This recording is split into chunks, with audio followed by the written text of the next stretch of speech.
Welcome to WW2 Heroic Tales, where true stories of courage, sacrifice, and extraordinary heroism come alive from the darkest days of World War II.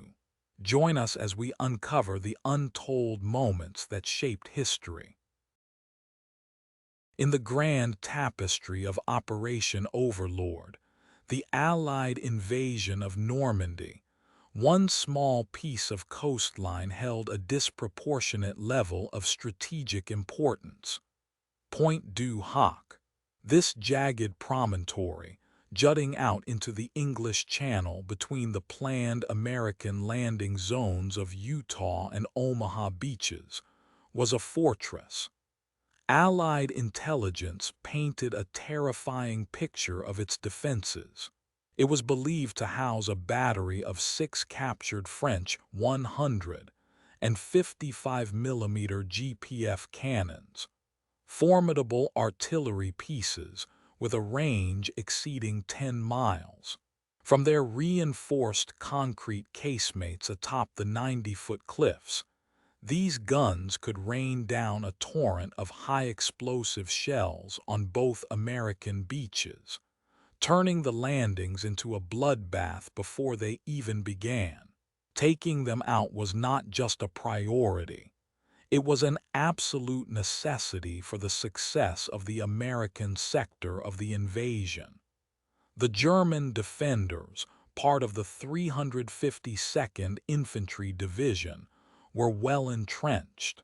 Machine gun nests, mortar pits, and an elaborate network of trenches and tunnels crisscrossed the clifftop, all sited to repel any assault from the sea or the land. The very geography of Pointe-Du-Hoc made it a natural bastion. Sheer, crumbling cliffs offered no easy path of ascent.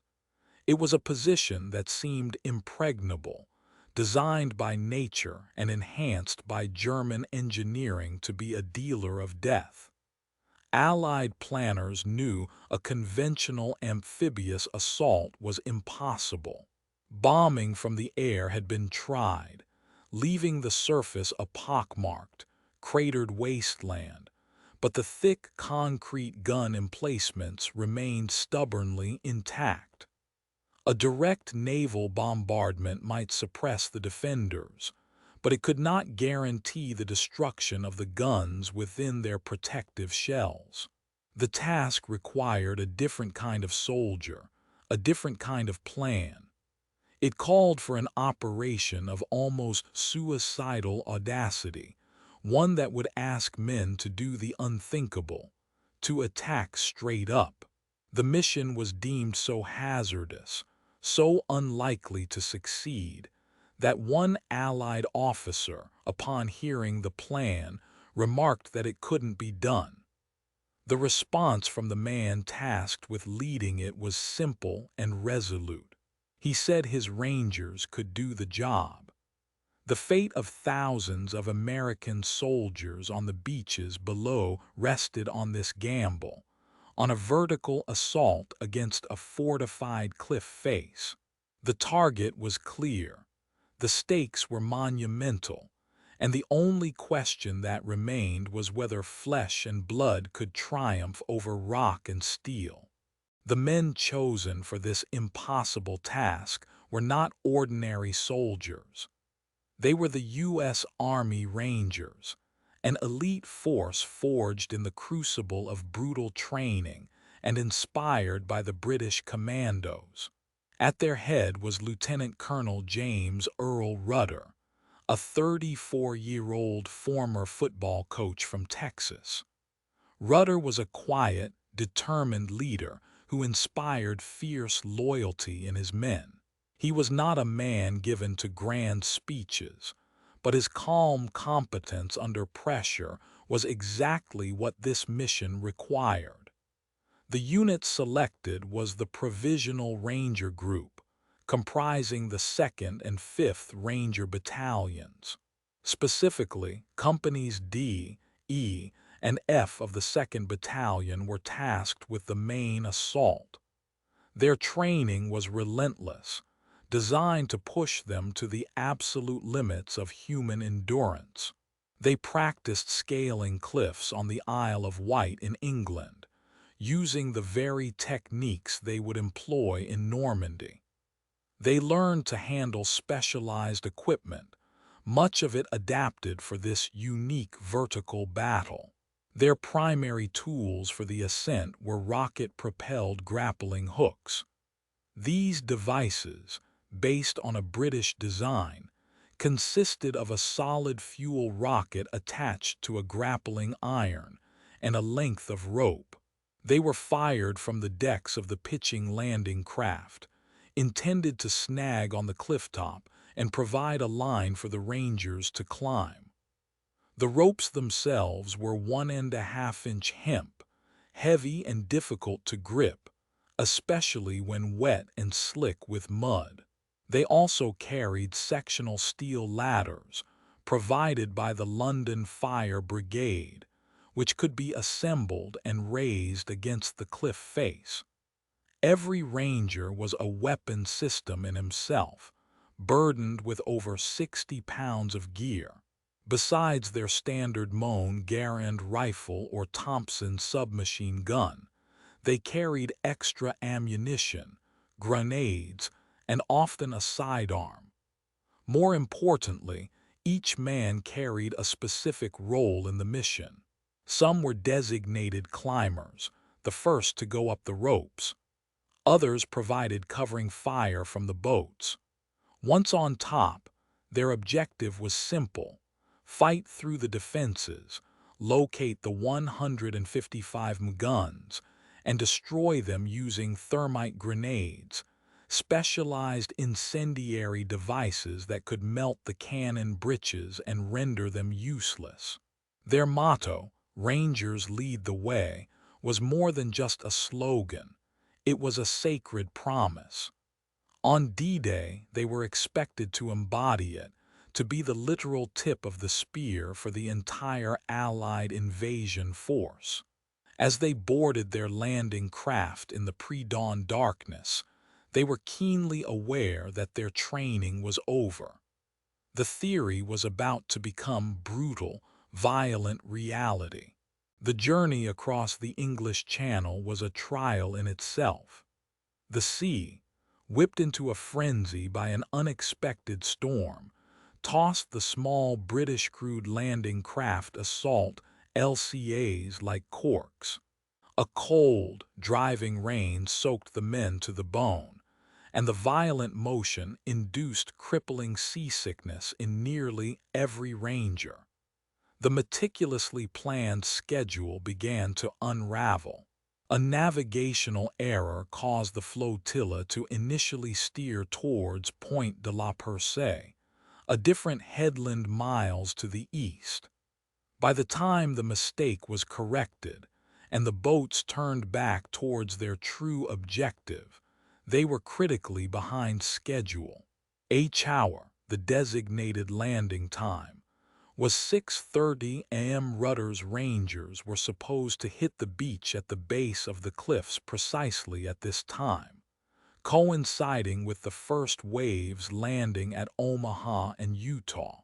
This timing was crucial, as it meant the supporting naval bombardment from warships like the USS Texas would have just concluded, leaving the German defenders stunned and suppressed. But due to the delay, the Rangers arrived over 30 minutes late. The naval fire support had lifted, and the Germans on the clifftop had recovered from the shock of the shelling. They were alert, manning their machine guns and mortar pits, ready for whatever came next. The delay had another dire consequence. It meant the main Ranger force, scheduled to land at Omaha Beach and fight their way overland to reinforce Rudder, would be diverted. The plan included a signal to be fired by Rudder's men by 7 a.m. to indicate a successful landing. When no signal came, the larger force was sent into the meat grinder of Omaha, assuming the Pointe-Du-Hoc mission had failed. Rudder and his 225 men were now completely on their own. As their small boats churned through the choppy water towards the looming cliffs, the scale of their task became terrifyingly real. The cliffs were taller, more sheer than they had appeared in reconnaissance photos. The preliminary naval bombardment had done its work on the surface, but it had also sent tons of rock and earth cascading down, creating a narrow, treacherous beach at the base of the cliffs. Worse still, the German defenders were now fully aware of their approach. The air began to crackle with the sound of incoming fire. Machine gun bullets, later identified as MG-42s, stitched lines across the water, their distinctive, high cyclic rate sounding like ripping canvas. Mortar rounds began to fall, sending plumes of icy water erupting around the fragile landing craft. The assault had not even truly begun, and the Rangers were already fighting for their lives. As the ramps of the LCAs slammed down onto the narrow, cratered beach, the Rangers plunged into the waist-deep, frigid water. The German defenders unleashed a torrent of fire from the cliff top, 90 feet above. Bullets zipped through the air, kicking up spray and thudding into the wooden hulls of the landing craft. Mortar shells exploded with concussive force, and German potato masher, stick grenades were simply rolled over the edge, tumbling down the cliff face to detonate among the exposed men. The beach was a death trap, offering no cover. The only way was up. Amidst the deafening roar of battle, the Rangers went to work with cold efficiency. They unslung the rocket launchers. With a whoosh and a trail of smoke, the first grappling hooks soared towards the sky. Some fell short, splashing uselessly into the sea. Others hit the crumbling cliff face and failed to find purchase. But some found their mark, their steel claws biting into the war-torn earth at the summit. The moment a rope was secure, a Ranger was on it. The climb was a nightmare. The hemp ropes, soaked with seawater, were incredibly heavy and slick with mud and algae. The men, weighed down by their gear, had to pull themselves up hand over hand, their boots scrabbling for purchase on the sheer rock. As they climbed, they were completely exposed targets. The Germans leaned over the edge, firing their rifles and machine guns directly down the lines.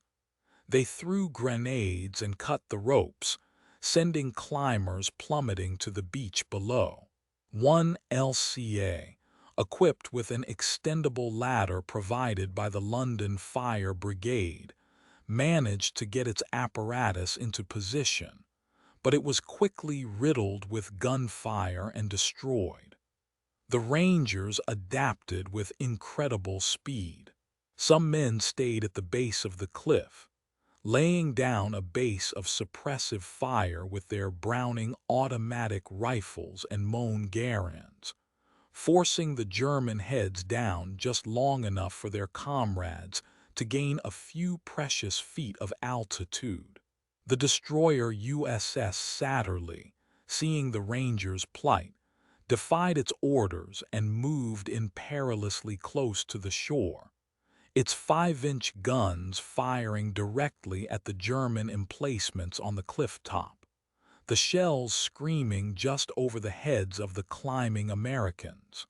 This naval gunfire was a godsend, providing crucial cover during the most vulnerable moments of the ascent.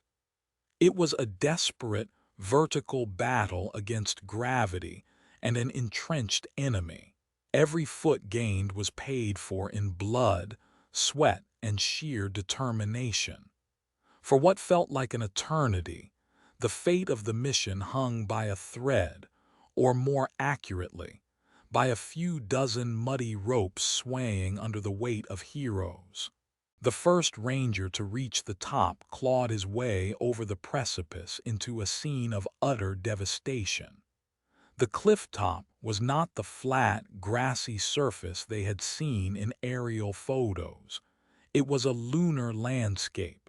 The pre-invasion naval and aerial bombardment had transformed the ground into a chaotic maze of overlapping craters, some 30 feet wide and 10 feet deep. The earth was churned, blackened, and littered with shattered concrete and twisted rebar. There was no clear line of sight, no easy path forward. Every crater could conceal a German defender or a booby trap. As more rangers crested the edge, fierce, close-quarters fighting erupted. This was not a battle of grand maneuvers, but a series of brutal, intimate skirmishes fought with rifles, bayonets, and grenades across the lips of craters. The German soldiers of the 352nd Infantry Division, though shaken by the bombardment, fought back with tenacity.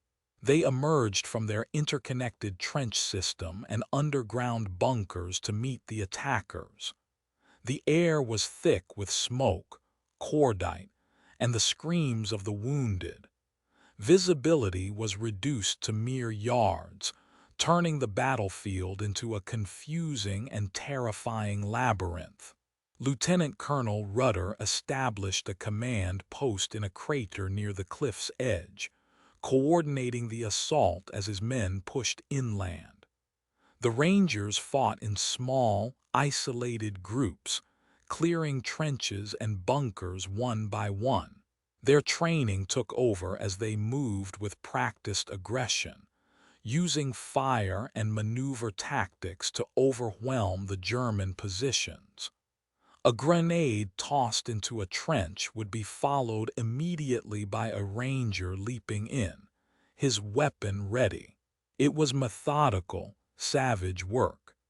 The initial objective was to secure a foothold and push towards the primary targets, the 6 concrete casemates that were supposed to house the 155 guns.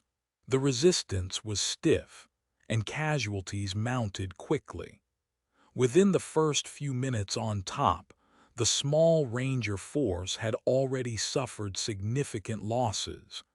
Despite the chaos and the cost, they pressed on, driven by the knowledge that thousands of their countrymen were depending on them. They fought their way through the shattered landscape, a small band of determined men against a fortified garrison, their only cover the craters carved by their own Navy's guns.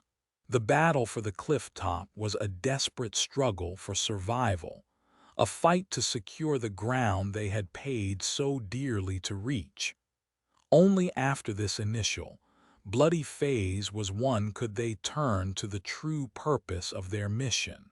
After nearly 30 minutes of brutal fighting, the Rangers fought their way to the first of the massive concrete gun emplacements. These were formidable structures, built to withstand direct hits from naval guns and aerial bombs. With a final push, a team of Rangers stormed the position, weapons ready, expecting to face the German artillery crew inside. They burst through the entrance into the dark, cavernous interior and were met with a shocking, stomach-churning sight. It was empty. The huge 155 cannon was gone. A wave of disbelief and dread washed over the men. Had they sacrificed so much for nothing? They moved to the next casemate and the next, with growing desperation. Each one told the same story. The concrete fortresses were there, exactly as intelligence had predicted, but the guns they were built to protect had vanished. In their place were nothing more than large wooden logs, cleverly positioned to resemble gun barrels from the air, a deliberate deception by the Germans. The heart of the mission, the entire justification for the bloody assault on the cliffs, seemed to have been based on a catastrophic intelligence failure. The cost had been immense. Of the roughly 225 men who began the assault, only a fraction had made it to the top, and many of those were now wounded or dead. Lieutenant Colonel Rudder, upon receiving the report, faced the most difficult moment of his command.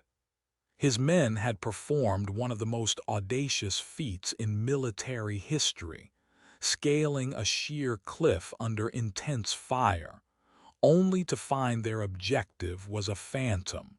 For a lesser commander, this might have been the end. They could have hunkered down, held their position, and claimed a partial victory. But Rudder and his Rangers were not lesser men.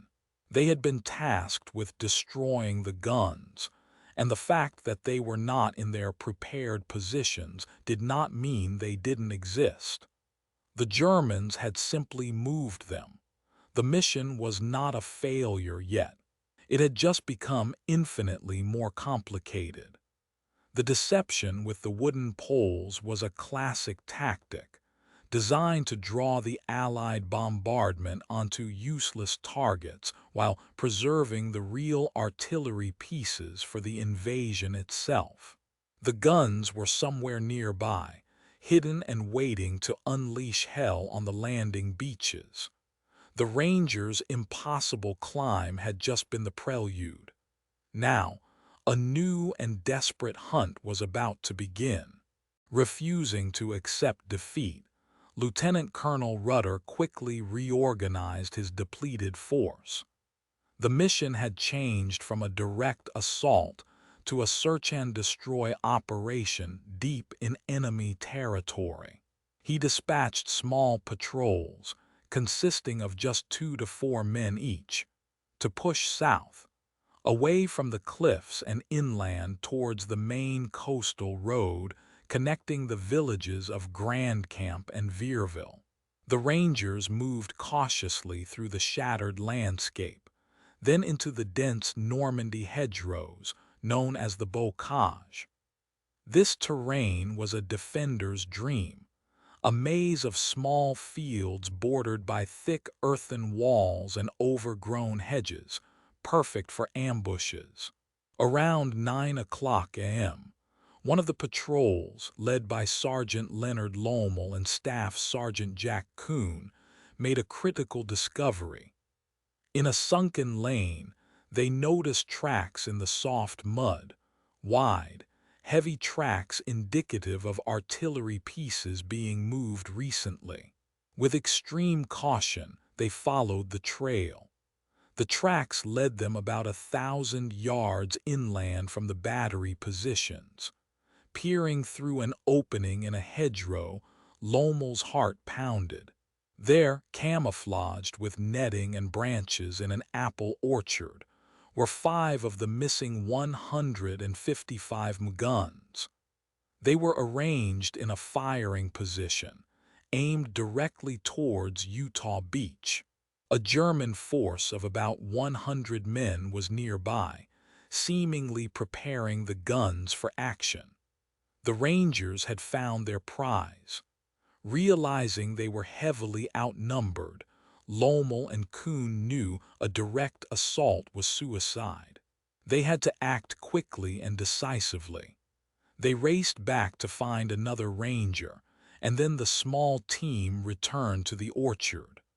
While one provided cover, Lommel and Kuhn crept forward, their pockets filled with thermite grenades. These specialized incendiary devices burned at over 4,000 degrees Fahrenheit, hot enough to weld metal and permanently disable a cannon's firing mechanism. Under incredible tension, they moved from gun to gun, placing a thermite grenade in the breech of one and on the traversing mechanism of another, destroying them. They used the rifle butts of their Moan Garans to smash the sights on the remaining guns. In a matter of minutes, the two sergeants had effectively neutralized the primary threat to the D-Day landings. They had accomplished the mission's core objective, not through overwhelming force, but through stealth, courage, and ingenuity. With the guns disabled, they fired a signal flare and raced back to the main Ranger position on the clifftop to report their success. The most dangerous artillery battery on the Normandy coast was silent before it had fired a single shot on the invasion fleet.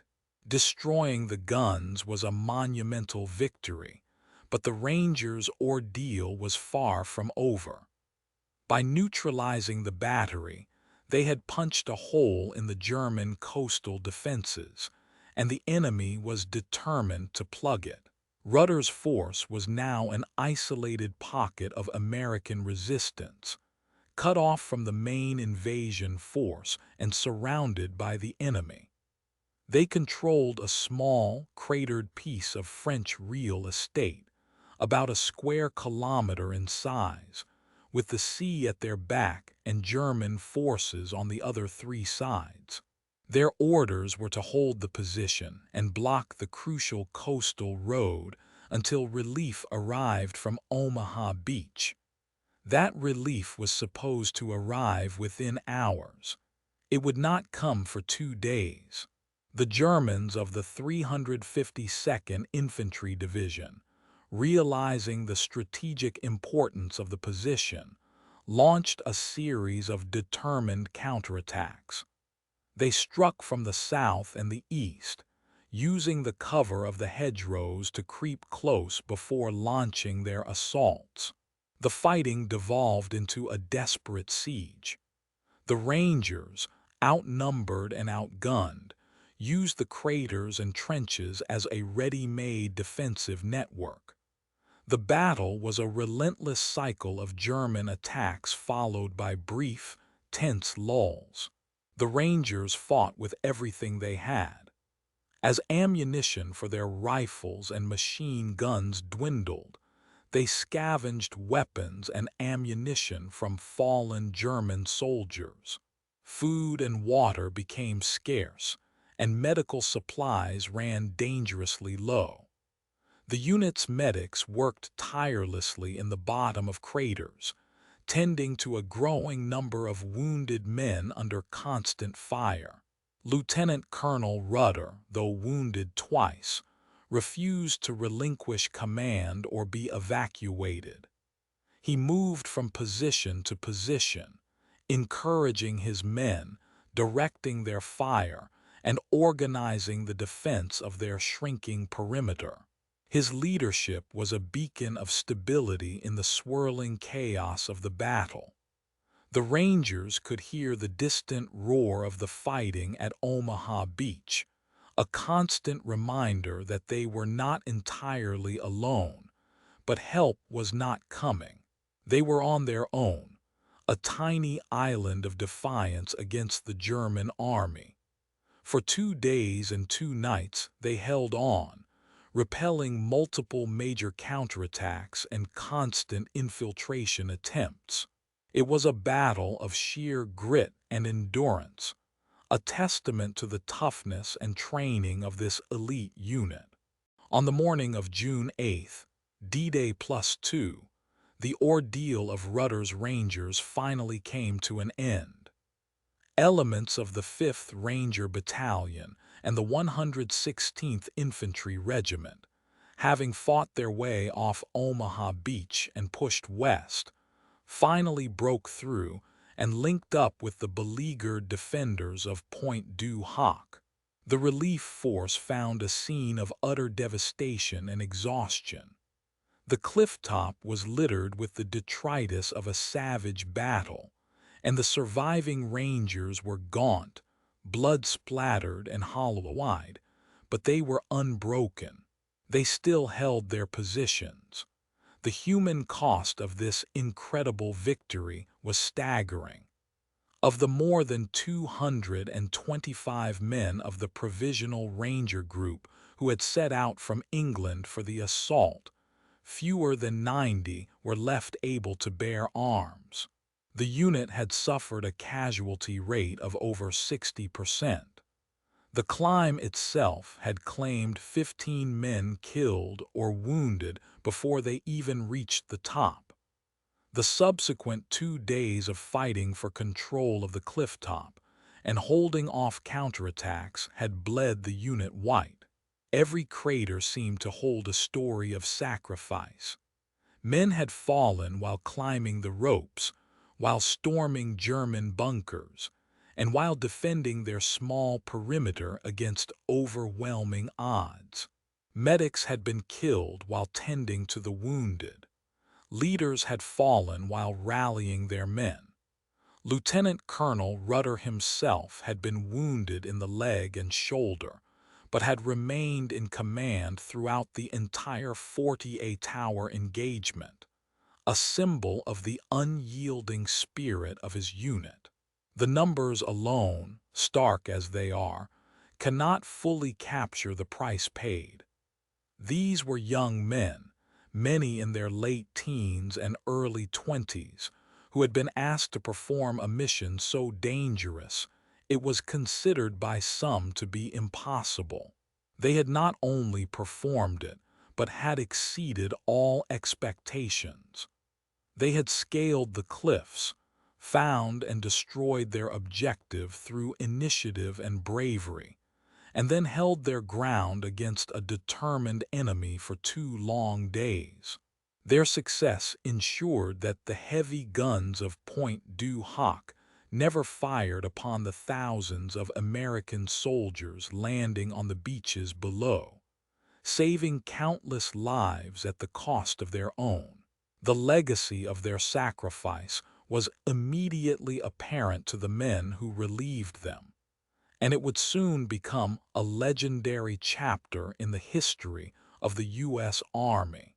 In the aftermath of the Normandy campaign, the battlefield at Pointe-Du-Hoc was left largely as it was, a permanent, scarred testament to the ferocity of the fighting on June 6, 1944.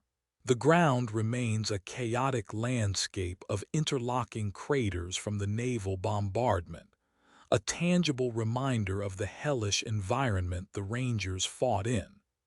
The massive, shattered concrete bunkers and observation posts still stand, their reinforced walls pocked by shell impacts and gunfire. Today, the site is maintained by the American Battle Monuments Commission as a memorial to the men who fought and died there. At the edge of the cliff, overlooking the English Channel, stands the Pointe-Du-Hoc Ranger Monument. It is a simple yet powerful granite pylon, designed to resemble the Fairbairn Sykes fighting knife used by the Rangers, with its blade plunged into the top of a German bunker. It serves as a solemn tribute to the courage, sacrifice, and audacity of Lieutenant Colonel Rudder's men. The assault on Pointe-Du-Hoc is considered one of the most successful and iconic Ranger operations in history. It perfectly encapsulated the Ranger ethos: to take on the most difficult missions, to lead from the front, and to achieve the objective no matter the odds. The phrase, "Rangers lead the way," born from a command given during the Normandy landings, became the official motto of the U.S. Army Rangers, a direct legacy of the heroism displayed on D-Day. The story has been retold in books, films, and documentaries, becoming a symbol of American resolve and bravery in the Second World War.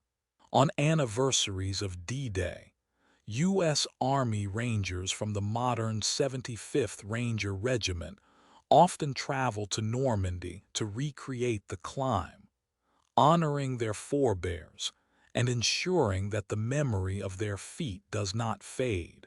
Standing on that cliff top today, feeling the wind from the sea and seeing the sheer drop to the beach below, one cannot help but feel a profound sense of awe for what those 225 men accomplished.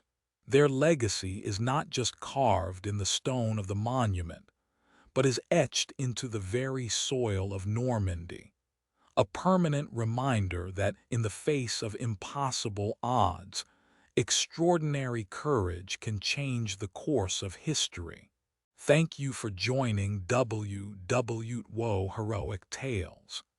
Through the stories of brave souls from World War II, we honor their memory and keep their legacy alive for history and generations to come.